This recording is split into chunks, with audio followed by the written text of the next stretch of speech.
Hey, very warm welcome back to the Football Martin podcast. Thank you very much for tuning in and listening to today's show. Sorry, it's been a little while since I've been able to get in the studio, sit down and reflect upon relegation. It's been a mad week. There's been so much happening. So many people wanted my time. I felt very used this week because a lot of people wanted my time. A lot of people wanted to talk to me about Southampton, whether that was TV or radio, which is great for the channel. Obviously, people are watching me and I'm getting recognised, which is absolutely wonderful. But in today's podcast, there's a lot to catch up on. I want to reflect upon relegation. I want to talk about Sport Republic and the gambles that they've made. Manager links and transfer rumours. Simon Rusk had his first press conference today at Staplewood. And I'm also going to be reacting to some of the comments that Russell Martin made on Stick to Football, which is Gary Lineker's podcast. But before we do get into today's show, first and foremost, thank you to every single one of my YouTube members. And for anybody that's joined me over on Patreon as well. There's some exclusive content, some ad-free content as well. So make sure you do go check it out. A small contribution does make a massive difference to my channel. Right, let's get into today's show. Let's reflect upon relegation, which was confirmed on Sunday when we were defeated by Tottenham Hotspur at the Tottenham Hotspur Stadium, a beautiful stadium. If you haven't checked out my matchday vlog, please do go check out the matchday vlog. I do enjoy going to Tottenham Hotspur as a stadium, but I didn't enjoy it at all at the weekend. It was a really hard one to take. Even though I said in my instant reaction, we know it's been coming for a long time and it's been on the cards.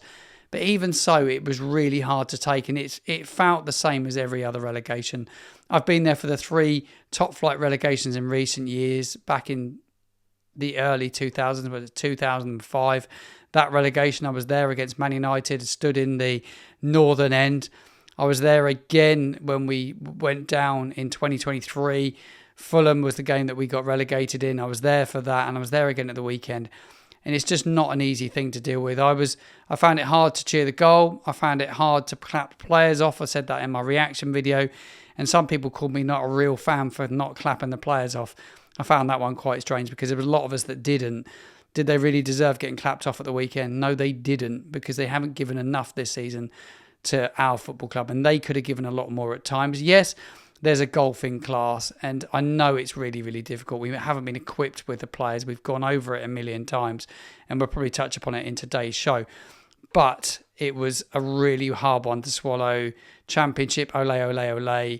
That song absolutely done my head in by the end of the day, and it actually made me feel quite sick. I know a lot of people were looking at it as, it's having a bit of fun. We're going to the Championship. It's a bit of a Mickey take. End of the day, we're going to the second tier of English football. We're not in the top tier anymore.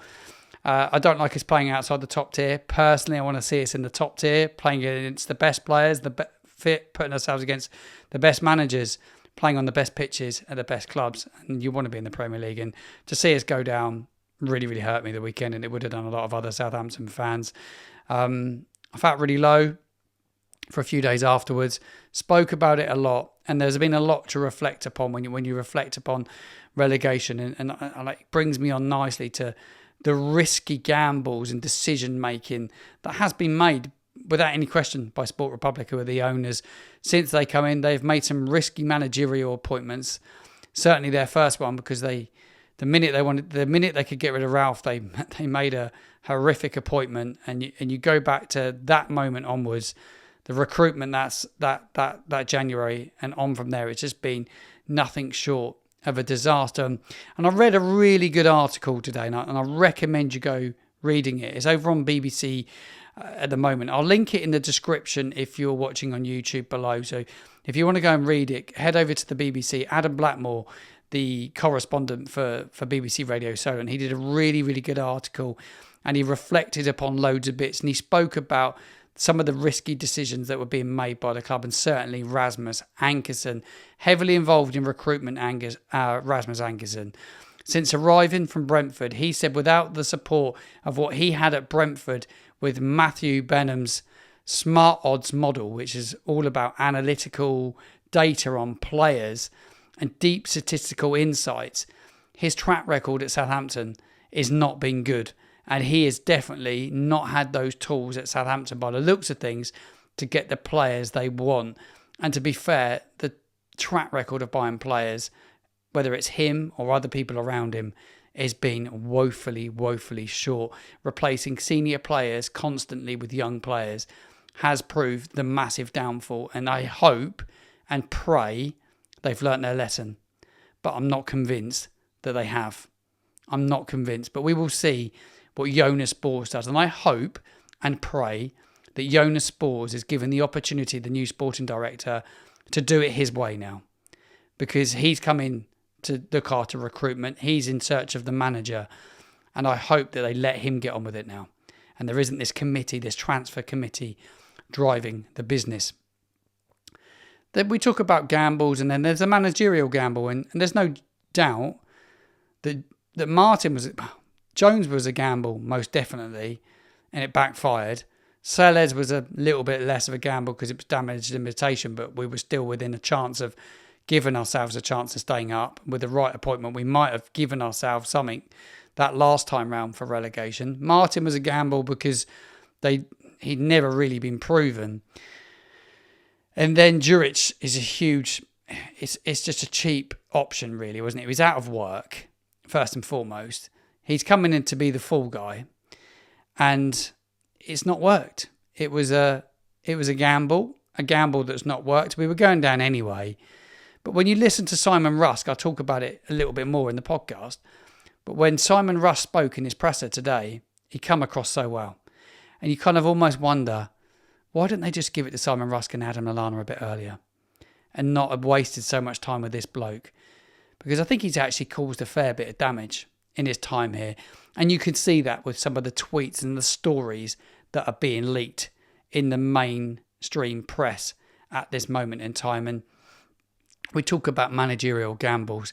I don't think that they can be just throwing a dice again and gambling on a manager. I think they have to get someone very, very proven for the next campaign. They need to have that appointment ready for the final whistle of this season. So the minute the Premier League finishes, in my opinion, you need that manager ready to go. Get involved in the comments box below. Give me your thoughts on that. But I think they have to be very clear who their man is going to be and have them in the door. Because if you do, you can get things moving quickly. You can get your deadwood out, because there's a huge amount of deadwood to thin out of this squad, because the squad's huge. And then you need to decide what you're left with, what you want, and what you're going to need. And then maybe what you're going to promote from the academy, because you might see some players from the academy promoted in the next couple of weeks. I think we will see that. I don't think there's any doubt about that. And when we talk about managers being linked, the news today, the speculation today in TalkSport, Alex Crook broke this one probably about 4 o'clock this afternoon. Speculation surrounds Southampton's next manager. One interesting name emerging, Will Still. Currently at Lens, and that has been reported by Alex Crook. TalkSport, whether there's any truth in that remains to be seen, but apparently he is on the list. Danny Rowe is on that list, but my sources lead me to believe, people that I chat to regularly that I trust, lead me to believe that they're not that hopeful on Danny Rowe at this moment in time. There are numerous clubs wanting his services next season, not just in England, but outside of the English football leagues. The Parsons perspective now. I want to talk about Phil Parsons in this next segment on the podcast, because I saw some criticism around him yesterday. A man that's been really busy since he turned up at the football club, and I was quite surprised to see his name being linked with the reason transfers didn't happen. Well, I know from the sources that I talk to, because as I've built this channel, people tell me things, and I talk to very good people, very close. And he had a very long-term vision around St Mary's to build the club, to make it a bit more sustainable. We've done a lot of work with the council. They put a lot of plans together, which he's still working on. The business to generate more income. The fan zones, the pub, though everybody's saying, oh yeah, we didn't need a pub, we didn't need a fan zone. Yes, we did. We needed all these things, and it's enhanced the football club. And in the long term, it will generate revenue, but will give us the opportunity to spend on more on wages. And I'm led to believe that will give us what they've created, around another £4 million in player wages to spend by doing that already. So what they're doing and what he's done, I actually think he's one of the real positives around Sport Republic, in my opinion, from looking from the outside in. I've met him the once, at Cal Sports and Isle of Wight when he came and played for the played against the Isle of Wight Select 11 when Southampton brought the legends across. And I thought he was a decent open fella. I really did. But there is a bit of talk around him being involved in transfers. And that one around Liam Delap, that it stalled and didn't happen because of him. It wasn't because of him. Liam and Rory Delap visited Southampton's training ground with the view to him signing for the football club. He obviously had interest from elsewhere. And I'm led to believe that Rory, his dad, really wanted him to sign for Southampton. But Liam ultimately decided to go to Ipswich because he preferred their project. He wasn't sold on the project presented to him by the management team, the playing team, from what I'm led to believe. So to hear his name being blamed for that yesterday, I was really surprised. But he's been brought in to make it the business work a bit more. And so they were losing so much money. And they're obviously trying to balance books and trying to make it sustainable because it's difficult to make a business sustainable. It's not just a bottomless pit. And I expect he had says when there was big fees being chanted, thrown around with players and agents, and was maybe being mindful. I think people maybe have opinions, but I think with Spurs coming in, he'll take real control of that. But surprised to see somebody that I think actually from Sport Publics has done a really good job to be thrown out there yesterday was very, very surprising. Get involved in the comments box below. Right, brings me on to transfer talk now. Aaron Ramsdale, 3 years left on his contract at Southampton, earning over £100,000 per week. His move away from Southampton will depend on a club paying what Southampton paid for him and being prepared to take on his £100,000 plus a week in wages, reportedly. Premier League clubs are interested in potential loan deals that I saw. I can't see him going on loan somehow. But they reckon that his wages will definitely put potential clubs off because it's a big salary. It is a big salary. But West Ham United are very much in for him. And there's talk of a triple swoop, not just for Ramsdale, but for Tyler Dibbling as well and Taylor Harwood-Bellis. And that brings me on to Taylor Harwood-Bellis because it's been reported today, a bit more news, that he wants to stay and play in the Premier League and he's not too keen on dropping to the Championship. But he signed a contract with Southampton at the start of the season.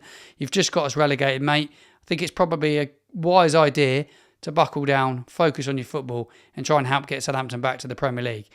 But he apparently wants to stay and play in the Premier League. Is he a Premier League player at this moment in time? I think he's got a long way to go, in my opinion.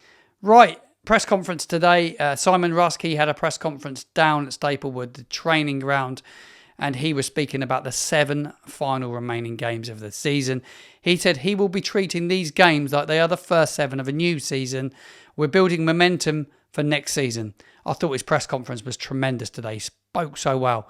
Breath of fresh air, this guy, by the way. Handles himself really well in the press, in my opinion. Having support from someone like Adam Lallana with deep football experience, he said, is a huge help. I'm lucky to have that wisdom and that personality around me. I think they will be a really good combination. And hopefully they can make us a little bit harder to beat and just bring back a little bit of pride. I think we'll get a performance Saturday and I wouldn't be surprised to see us pick up 3 points. Really, really excited to see what Russ does. I like the way he conducted himself today. He was speaking about making memories in football and his favourite memories being in the terraces. I actually think he has a bit more of a connection with the fans. I think he's really good. And when I was listening to him today, I just thought, you know what? We were probably down and out when Juric come in anyway. This guy just may have done a better job. And I bet you'll find he'd pick up more points than even Juric. That's my bet here on the channel. Bookmark this one for sure. So really excited to see what he can do. Wrapping up today's podcast, today's show here on the Football Martin channel. I want to speak about Russell Martin once again. His name comes up a lot. He was on Stick to Football with Gary Lineker. He's at Gary Lineker's house. It's well worth checking out. It's here on YouTube. You can pick it up on Spotify as well. He spoke a lot about his time at Southampton, emotionally really hurt by the timing of his sacking, hurt about being sacked. It's not easy being sacked. And he said it emotionally hurt him. And he said he became seriously ill after that, picked up really bad flu. And I expect it was just the stress. And I've had that in my life. You know, when you've had a big moment and you just sit for 2-3 weeks, and all of a sudden it literally comes over you. And it sounds like he had a fairly tough couple of weeks by the sounds of it. But he's kept in touch with football. He's watched a lot, he said, with his sons, which they love football. Big Brighton and Hove Albion fans, I believe. But he did believe that he would plan to do this season and was prepared to drop down with us and give it another crack next season. That's what he wanted to do by the sounds of it. But he did make some interesting points that Saints made the biggest profit in world football that season. We got relegated last time round. Tino Livramento, Lavia, James Ward-Prowse, Nathan Teller, those departures. And he said about the biggest profit in world football, and that the business they did on the back of that was a lot of loanees and didn't spend a lot of money, did they, Saints? I think it will be harder this time round. I spoke about that a bit this week when I've done some interviews and spoken to different press. It will be harder to recoup that money that they're going to need. And he did go on there. The big thing he said, and it's unbelievable really, is that the squad was weaker in the Premier League than it was in the Championship. And that was a problem for us. Well, how on earth did they get into a Premier League campaign? Every single one of them are responsible for it. How have they entered a Premier League campaign being weaker than they were the season before in the division below? Gordon Bennett. It's quite incredible, isn't it? How that was allowed to happen is just beyond me. Some people involved here just need to have a long, hard look in the mirror. They need to get it right really quickly. It's quite incredible. He said Tyler Dibling's the best player he's seen and the most talented player he has seen live in training and playing. And bearing in mind, he worked with James and Maddison at that age, he was saying, at Norwich. He was talking about Tyler being powerful, fast, that ability to use both feet to get shots off. He said that he'd end up playing in an 8 or a 10, which I've always thought he'd end up in playing in the 8 role. He said for him to succeed and do really well, he said he needs to be around the right manager to get the best out of him in the team that he plays for. And I totally agree with Russell Martin on that. I think he's spot on the job with that. I think that he does need to be around the right manager, and that's why you haven't seen the best of him under Ivan Juric. I just don't think he was the right manager, playing the right style of football, and I think you'll see a totally different Tyler Dibling in the final quarter of this season. I really do. I think we'll see a fair bit more from him in the coming weeks. But my overall reaction to it was I was gobsmacked at the big bit around the squad being weaker. But they did let two big players go in Adams and Stuart Armstrong. 2 big misses. Didn't replace those, and they made us weaker. Let's just hope that if we get promoted to the Premier League again, we don't make the same mistakes. But the mistakes being made, you have to learn from them, don't you? And you can't keep making them, otherwise it's just going to be a recipe for disaster. And you can't keep yo-yoing between divisions, because somewhere it will go massively wrong. And let's just hope that is not next season. Right, coming up on the Football Martin channel later on this week, we've got match day on Saturday, Aston Villa, full match day show, match day vlog, instant reaction video as well, give you all my thoughts after the game on it as well. So make sure you subscribe to the channel, smash a like and hit that bell so you'll be notified of those videos when they go out. And make sure you go give me a follow over on TikTok as well, at @footballmartin_. Bit of daily content there around Southampton as well, loads of snippets and shorts of different interviews that I've done, so well worth it. And fan cams we'll be doing the weekend as well. So if you want to get involved in the channel, come on and give me your thoughts. Reaction to relegation this weekend. I want all your thoughts on the channel. Where does Southampton go next? What manager do you want to see in the hot seat? And what players must come in this summer? Thank you for tuning in. Thank you to all my members. Like I said at the top of the show, means the absolute world to me.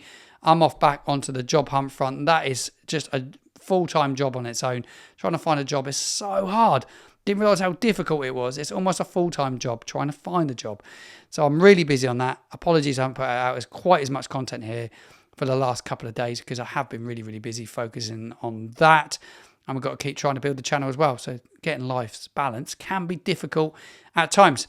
Thank you very much for tuning in. Enjoy the rest of your week. I'll see you again on Saturday.